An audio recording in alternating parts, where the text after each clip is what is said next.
Hello students, Bharat के भूगोल की श्रृंखला में आपका स्वागत है। आज हम पढ़ने वाले हैं भौतिक प्रदेश, यानी भौतिक प्रदेश है वो हम पहले से ही पढ़ रहे हैं। तो भौतिक प्रदेश के अंदर हम पढ़ने वाले हैं चौथा पार्ट, और चौथे पार्ट में हमने जो पढ़ने वाले हैं वो है उत्तर का विशाल मैदान। इससे पहले हमने हिमालय पर्वतीय प्रदेश है वो पढ़ा था, जिसके 3 भाग हैं वो पढ़े थे। सबसे पहले भौगोलिक विभाजन है वो पढ़ा था, दूसरे वीडियो में हमने पढ़ा था प्रादेशिक विभाजन, और तीसरे वीडियो में हमने दर्रे और उसकी मुख्य चोटियां हैं वो पढ़ी थी। आज हम उत्तर का विशाल मैदान है वो पढ़ने वाले हैं। जुड़े रहिए, बहुत ही अच्छे तरीके से है वो। आपको एक बार यदि आप समझ लोगे तो सारा कभी जो आप है ये उत्तर का विशाल मैदान है वो नहीं भूलोगे। तो चलिए स्टार्ट करते हैं। इससे पहले एक सूचना, जो भारत के भूगोल का जो संपूर्ण कोर्स है इसके अंदर आपको सारे टॉपिक के वीडियो तो मिलेंगे ही मिलेंगे। वीडियो के साथ कंप्लीट पीडीएफ नोट्स आपको अवेलेबल कराए जाएंगे। टेस्ट सीरीज जो है वो भी उपलब्ध कराई जाएगी। सैंपल पेपर यानी कैसे प्रश्न आते हैं वो आपको बताए जाएंगे। साथ ही प्रीवियस पेपर यानी पहले जो पेपर हैं वो आए हैं उनमें जितने भी जो प्रश्न आए हैं वो भी आपको उपलब्ध कराए जाएंगे।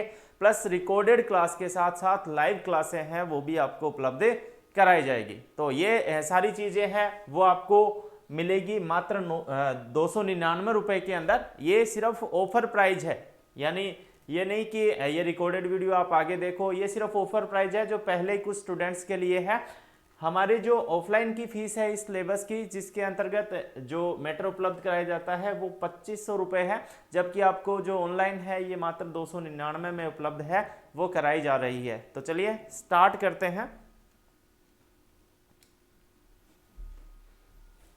हमें पढ़ना है उत्तर का विशाल मैदान।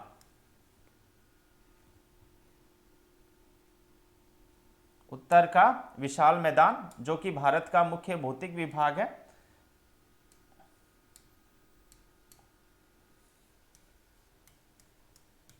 उत्तर का विशाल मैदान ये भारत में कहाँ पर है इसकी स्थिति से आप अवगत हो, फिर भी मैं पुनः बता देता हूँ। मैं पहले बता चुका हूँ पहले वाले वीडियो के अंदर कि ये भारत में कहाँ पर है। तो भारत के अंदर यदि हम जिस भाग के अंतर्गत इसको देखते हैं, यानी कि कहाँ पर इसकी स्थिति है और कौन कौन से राज्य आते हैं, इसके संदर्भ में वैसे तो हम पहले चर्चा कर चुके हैं, लेकिन अब दोबारा है वो इसके संदर्भ में देख लेते हैं। तो ये जो हिस्सा है, ये जो हिस्सा है संपूर्ण ये वाला, ये है वो उत्तर के विशाल मैदान के अंतर्गत आता है, जिसके अंतर्गत राजस्थान का मरुस्थलीय प्रदेश है उसे भी शामिल किया जाता है।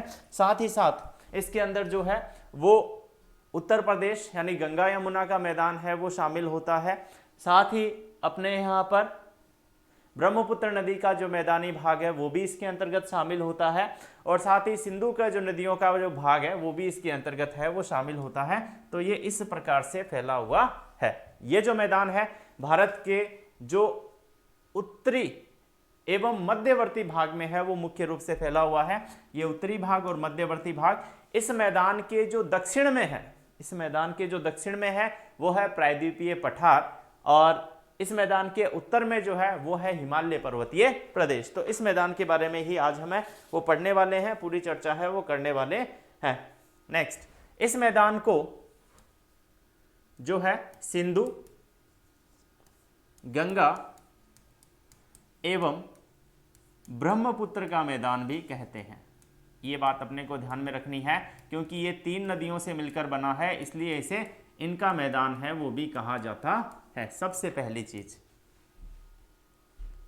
दूसरी चीज है, इस मैदान का जो निर्माण है वो इन नदियों के कारण हुआ है, और इन नदियों के कारण जो यहाँ पर मिट्टी लाकर बिछाई गई है जलोढ़ मृदा, यानी पूरे मैदान के अंदर कौन सी मृदा है, जलोढ़ मृदा है। कई जगह पर जो ये मृदा है इसमें परिवर्तन आया है भौगोलिक कारकों की वजह से। तो यहाँ पर जो ये मृदा है ये लगभग 200 मीटर तक की गहराई पर है वो स्थित है। इस मैदान का क्षेत्रफल है वो भारत का जो क्षेत्रफल है उसके क्षेत्रफल के अंतर्गत लगभग 7.5 लाख वर्ग किलोमीटर, नेक्स्ट ध्यान देना है 7.5 लाख वर्ग किलोमीटर।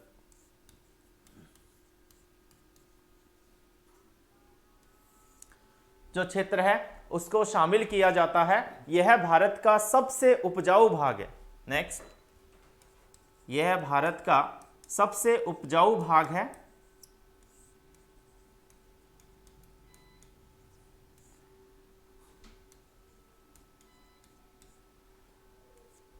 सबसे उपजाऊ भाग है जहां पर काफी ज्यादा मात्रा में जो है वो जलोढ़ मिट्टी मिलती है, जिसकी वजह से कृषि है वो सबसे ज्यादा होती है, इसीलिए यह मैदानी भाग है। इसका जो उत्तर प्रदेश का भाग है उसे भारत का अन्न भंडार है वो भी कहा जाता है। नेक्स्ट, पूरा समतल भाग है और समतल भाग होने की वजह से जो है यहाँ पर कृषि का कार्य है वो भी आसान है। तो कृषि कार्य आसान है, समतल भाग है, इसलिए यहां पर जनसंख्या घनत्व सबसे ज्यादा मिलता है। और इतना ही नहीं, जनसंख्या का बसाव है वो भी सबसे ज्यादा मिलता है। हालांकि यहां पर मुख्य रूप से जो सबसे बड़ा भाग है वो गंगा यमुना नदी का है। सबसे बड़ा जो भाग है वो गंगा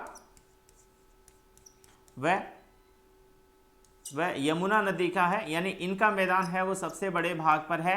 फिर भी जो उत्तर में सिंधु की सहायक नदियां हैं जैसे कि चेनाब है, रावी है, व्यास है, झेलम है, इनके बारे में हम पढ़ेंगे। और वैसे ही ब्रह्मपुत्र नदी के कुछ भाग है जैसे तीस्ता नदी वाला भाग है, तो वो सारे क्षेत्र हैं वो इसके अंतर्गत शामिल हैं। तो यह सबसे उपजाऊ और भारत का काफी बड़ा 7.5 लाख वर्ग किलोमीटर में फैला हुआ भौतिक प्रदेश है।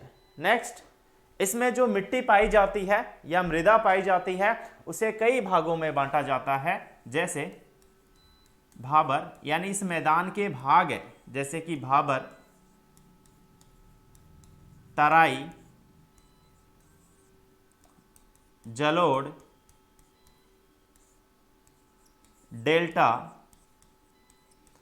जलोढ़ में भी कई प्रकार की आकृति आती है, जैसे भूड़ है, जैसे कि खादर है, जैसे कि बांगर है। इस प्रकार की आकृतियां हैं वो जलोढ़ के अंतर्गत भी शामिल होती है। तो ये सारी चीजें हैं वो हम पढ़ेंगे एक छोटे से डायग्राम के माध्यम से। यदि आप ये डायग्राम समझ लेते हो तो ये सारी चीजें हैं वो आपके लिए क्या है, आसान हो जाती है। तो चलिए समझते हैं। सबसे पहले कल हमने पढ़ा था कि भाई हिमालय के जो भाग है सबसे पीछे ट्रांस हिमालय के बाद महान हिमालय है, महान हिमालय के बाद लघु हिमालय और लघु हिमालय के बाद शिवालिक श्रेणी है। तो ये अपना मान लेते हैं ट्रांस।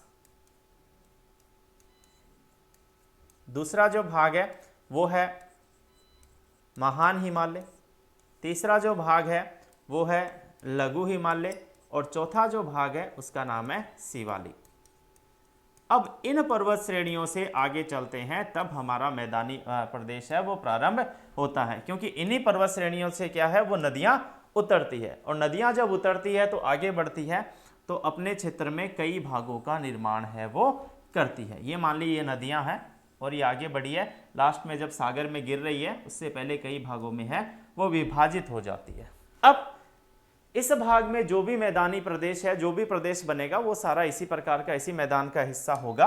तो चलिए, सबसे पहले क्या होती है, जब नदियां अपने मार्ग में आती है तो जैसे ही इस भाग से नीचे उतरती है नदियां, तो सबसे पहले बड़े कंकड़ पत्थर है वो ढाल समाप्त होते ही जमा देती है। जो बड़े कंकड़ पत्थर है वो ढाल को समाप्त होते ही क्या कर देती है, जमा देती है।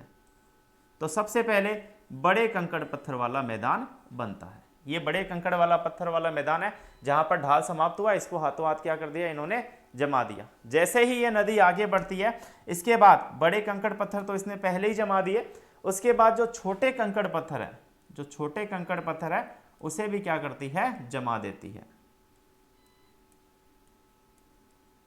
ये छोटे कंकड़ पत्थर वाला मैदान है, जो बजरी छोटे कण है उसमें उसके आगे चलते हैं जमा देती है। उसके बाद एकदम से समतल मैदानी भाग में प्रवेश करती है तो वहां पर इसका जल है वो फैल जाता है। इसमें प्रक्रिया क्या होती है कि कई बार तो ऐसा होता है कि जल छोटे क्षेत्र में फैलता है, ऐसा लगभग हमेशा होता है। जल छोटे क्षेत्र में फैलता है और अपने साथ लाए छोटे छोटे जो कण हैं मिट्टी के आदि के, उसको इस भाग के अंतर्गत जमा देता है। कई बार क्या होता है, जल का मात्रा है वो ज्यादा होती है, जिसकी वजह से ये जो जलीय क्षेत्र है वो बड़े भाग पर फैल जाता है। ऐसा है वो कभी कभी होता है, ऐसा है वो कभी कभी होता है। सारी प्रक्रिया बताऊंगा आपको, सिर्फ पहले डायग्राम समझना है। ऐसा कभी कभी होता है कि जल पूरे भाग के अंतर्गत फैल जाता है, अन्यथा हमेशा ऐसा है वो नहीं होता। तो ऐसा तो लगभग होता है हर वर्ष, जो थोड़े से क्षेत्र में फैलती है, वैसा तो होता है प्रति वर्ष, और ऐसा कब होता है, कभी कभी। अंत में नदी है वो जब सागर में गिरती है तो अनेक भागों में बंट जाती है। तो चलिए अब इसे हम समझते हैं ध्यान से। तो ये मैदानी भाग है वो हम पढ़ रहे हैं, उत्तर का विशाल मैदान। तो देखिए, जैसे ही सबसे पहले कंकड़ पत्थर की समाप्ति, जैसे ही ये नदी है ढाल की समाप्ति हुई, सबसे पहले बड़े कंकड़ पत्थर वाला मैदान बन जाता है। इसी बड़े कंकड़ पत्थर वाले मैदान को क्या कहते हैं, भाबर कहते हैं। तो भाबर का क्या याद रखना है, बड़े कंकड़ पत्थर वाला मैदान, बड़े पत्थर वाला मैदान, सबसे पहले ये ध्यान में रखना है। दूसरा, जब नदियां इसमें प्रवेश करती है तो इन बड़े पत्थरों के मध्य जो गैप है वो इतना ज्यादा होता है कि नदियों का जल अंदर ही अंदर बहता रहता है। तो यहां पर नदियां क्या हो जाती है, अदृश्य हो जाती है। यहां पर जो नदियां हैं वो अदृश्य हो जाती है, क्योंकि यह जो है वो इन पत्थरों के मध्य बहती है, इसलिए हमें ऊपरी भाग में दिखाई नहीं देती। नेक्स्ट आगे जाएंगे तो इसमें क्या होगा, ऐसे बड़े कंकड़ पत्थर में कृषि भी नहीं हो सकती, तो इस भाग में किसी प्रकार की कृषि नहीं होती। तो ये मैदान है वो क्या है, अनुपजाऊ है, यहां पर किसी प्रकार की कृषि वगैरह है वो नहीं होती है। केवल नदियां हैं वो इस भाग में अदृश्य हो जाती है और हमें आगे दिखाई भी नहीं देती। ये जो है वो 8 से 10 किलोमीटर चौड़ा है।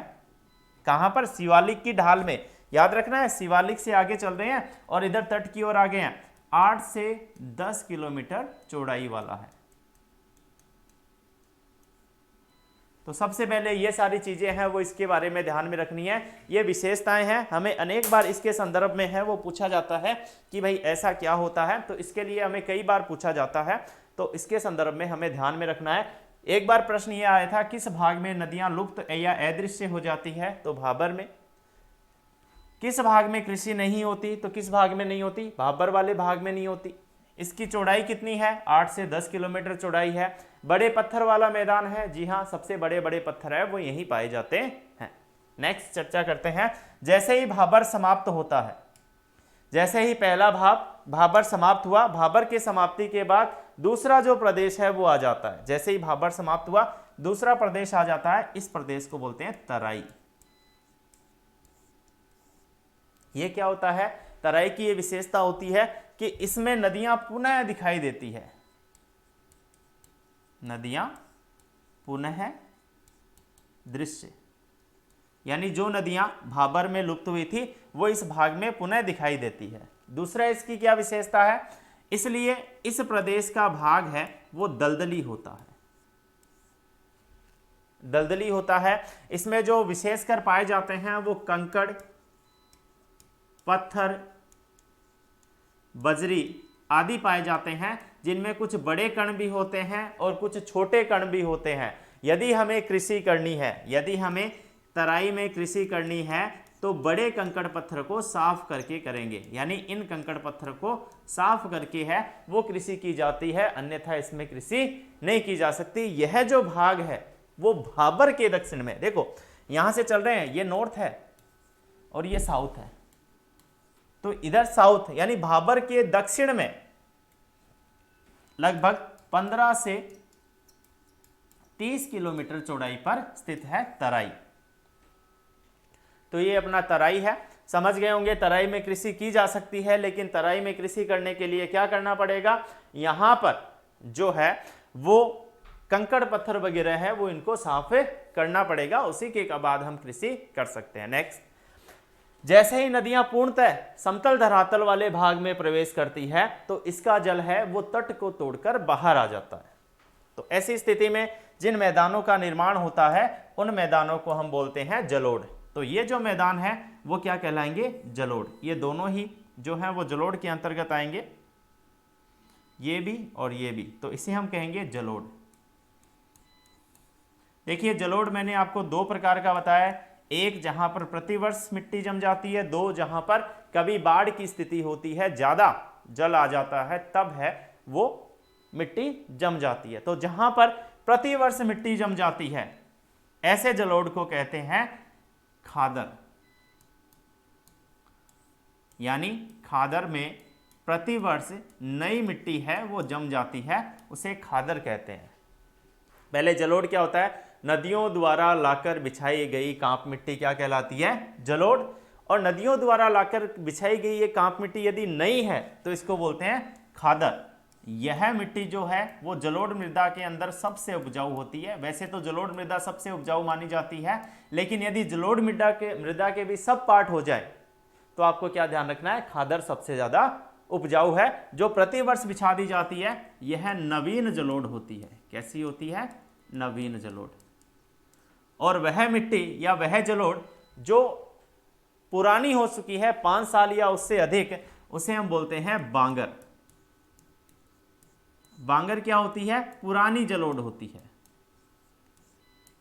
जो कि मैदानी भाग का हिस्सा है।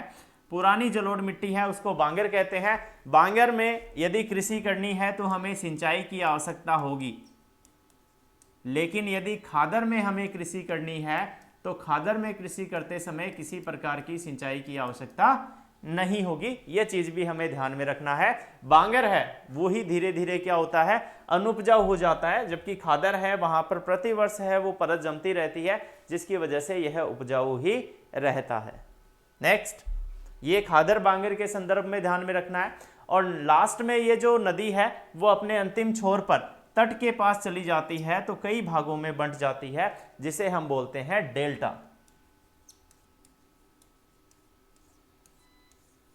तटीय भाग पर अंतिम छोर पर पहुंच जाती है तो उसे हम बोलते हैं डेल्टा। ये जो डेल्टाई भाग है, ये जो डेल्टाई भाग है, इसकी यह विशेषता होती है कि यह अत्यधिक दलदली होता है। जहां पर मिट्टी है वो दलदली अवस्था में पाई जाती है, जल है वो भी इसके अंतर्गत काफी ज्यादा मात्रा में रहता है। तो यहां पर इस डेल्टाई भाग में जो वनस्पति पाई जाती है वो है मैंग्रोव। मैंग्रोव वनस्पति है वो पाई जाती है। भारत में विश्व का सबसे बड़ा डेल्टा मौजूद है जिसे सुंदरवन डेल्टा के नाम से जानते हैं। और यह डेल्टा है वो गंगा नदी और ब्रह्मपुत्र नदी का डेल्टा है, जिसमें गंगा नदी का जो डेल्टा है उसका अधिकतर भाग है वो अपने भारत के अंदर है। तो इस डेल्टाई भाग की यह विशेषता है कि यहाँ पर ज्वारीय वन पाए जाते हैं और ज़्यादातर है वो यहाँ पर चावल की कृषि की जाती है। इसीलिए पूरे भारत में पश्चिमी बंगाल है वो चावल के उत्पादन में पहले स्थान पर है। तो ये 4 भाग हैं। ये 4 भाग यदि इस तरीके से आप याद रखोगे, पढ़ोगे, तो आप हमेशा है वो अपने दिमाग में इन चीज़ों को बनाए रखोगे और भूलने के जो चांस है वो क्या होंगे? इसमें कम होंगे। तो याद रखना है, उत्तर के विशाल मैदान में भाबर, तराई, जलोढ़ और डेल्टा, ये भाग तो अपने को ध्यान में रखने ही है। साथ ही जो बांगर है उस बांगर में क्या होता है?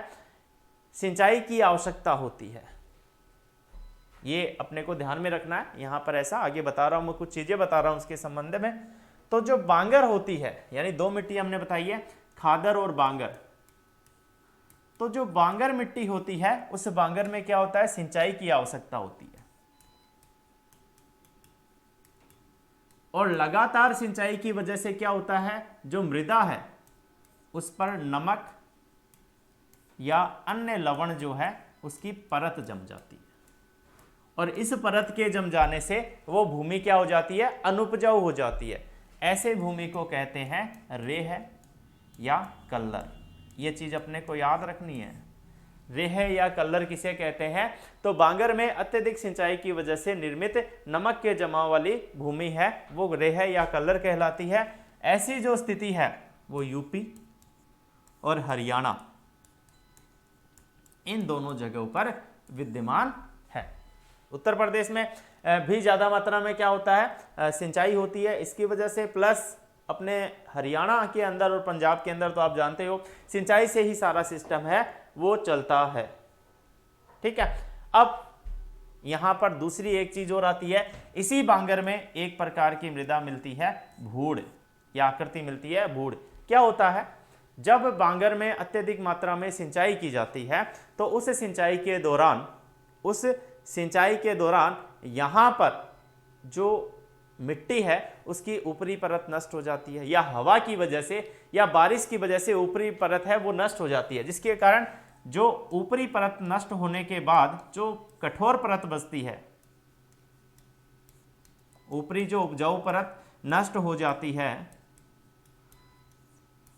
उसके बाद जो कठोर परत शेष बचती है कंकड़ पत्थर वाली, उसी कठोर परत को हम किस नाम से जानते हैं, भूड़ के नाम से जानते हैं। तो ये भी जो है वो बांगर की ही विशेषता है, ये चीज भी हमें ध्यान में रखनी है। अब ये जो गंगा के मैदान की विशेषताएं हैं, यहाँ पर भारत में सबसे ज्यादा अन्न का उत्पादन है वो किया जाता है।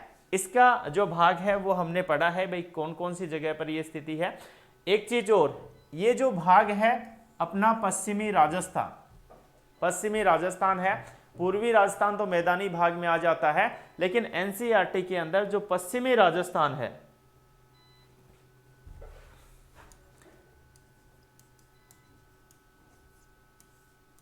जिसके अंतर्गत मरुस्थल स्थित है, वो इसी का ही एक भाग है। किसका? उत्तर के विशाल मैदान का ही एक भाग है। ऐसा माना जाता है कि मेसोजोइक काल के अंदर यहां पर एक समुद्र था, यानी ये समुद्री हिस्सा था। यहां पर इसे मैं इंडियन ज्योग्राफी के अकॉर्डिंग थोड़ा शॉर्ट में ही बता रहा हूं, हम जब राजस्थान का भूगोल पढ़ेंगे उसमें हम इसे पूरा विस्तार से पढ़ेंगे। तो मेसोजोइक काल में है वो एक समुद्री भाग था। बाद में धीरे धीरे क्या हुआ, यहां पर वातावरण संबंधी स्थितियां बदलने के बाद यहां पर एक नदी बहती थी सरस्वती, उस सरस्वती नदी का मार्ग परिवर्तन हुआ। मार्ग परिवर्तन के बाद यहां पर मरुस्थलीय दशाएं हैं वो उत्पन्न हो गई, क्योंकि यहां पर वर्षा है वो भी 50 सेंटीमीटर से कम होने लगी, जिसकी वजह से ये भाग मरुस्थलीय बन गया और इसे अपन थार के मरुस्थल के नाम से जानते हैं। थार के मरुस्थल के नाम से जानते हैं। यह अपने राजस्थान का पश्चिमी हिस्सा है, पूर्वी हिस्सा है वो मैदानी भाग के अंतर्गत आ जाता है। ये भाग कई बार इसमें जो प्रश्न पूछ लिया जाता है नेशनल लेवल पे जो पेपर होते हैं, इसमें जैसलमेर के अंदर, राजस्थान के जैसलमेर के अंदर एक गांव है ओकल, यहां पर एक वुड फॉसिल पार्क मिला है। वुड फॉसिल यानी कि लकड़ी के जीवाश्म मिले हैं, लकड़ी के जीवाश्म मिले हैं 18 करोड़ वर्ष पुराने, 18 करोड़ वर्ष पुराने। इसे वुड फॉसिल पार्क के नाम से जाना जाता है। कई बार ये पूछ लिया जाता है ये कहां पर स्थित है, तो हमें ध्यान में रखना है 18 करोड़ वर्ष पुराने यहां पर जो है वो मिले हैं, जैसलमेर के ओकल गांव में है, जिसे वुड फॉसिल पार्क के नाम से जाना जाता है। यहाँ पर जो नदियां हैं वो ज़्यादातर आंतरिक भाग की नदियां हैं, जो कि आंतरिक भाग में बहते हुए लुप्त हो जाती है, किसी भी नदी या नाले में नहीं मिलती। तो ये भी है वो इसका उत्तर के विशाल मैदान का ही एक भाग है। वर्तमान में जो परिस्थितियां हैं वो वर्षा कम की है, प्लस जितनी वर्षा होती है उससे ज़्यादा क्या होता है, यहाँ पर वाष्पीकरण होता है, जो भी मरुस्थलीयकरण की प्रवृत्ति को बढ़ावा देता है। तो ये था उत्तर का विशाल मैदान। आशा है आपको समझ में आया होगा। काफ़ी चीज़ें हैं जो आपके लिए जो है इसमें आसानी से है वो मैंने बताई है। फिर भी कोई डाउट रहता है तो आप कमेंट है वो कर सकते हैं। अगले वीडियो में हम जो है वो प्रायद्वीपीय भारत के पठार के साथ है वो उपस्थित होंगे, जिसमें प्रायद्वीपीय पठार से संबंधित सारे प्रश्न जो है वो आपको A to Z और क्रमबद्ध है वो तरीके से ऐसे क्लियर कराए जाएंगे कि सारी चीज़ें आपको आ जाएगी। पहले वाले वीडियो में भी यही रहा है, जितने भी पहले प्रश्न आए हैं उन सबको शामिल करते हुए हमने ये वीडियो बनाया है। तो आप ज़्यादा से ज़्यादा है वो हमारे पूरे कोर्स से जुड़िए। इसमें गुरुकुल धाम को आप है वो इंस्टॉल कीजिए, ऐप स्टोर पे जाके आप वहाँ से इंस्टॉल कर सकते हो। गूगल प्ले स्टोर से भी आप इंस्टॉल कर सकते हो। तो वहाँ पर जो है इंस्टॉल करके ये जो वीडियो हमारा कोर्स है इसे आप देखिए, काफ़ी अच्छा है और भारत के भूगोल के संदर्भ में इस कोर्स में आपको कोई भी दिक्कत नहीं आएगी। Thank you.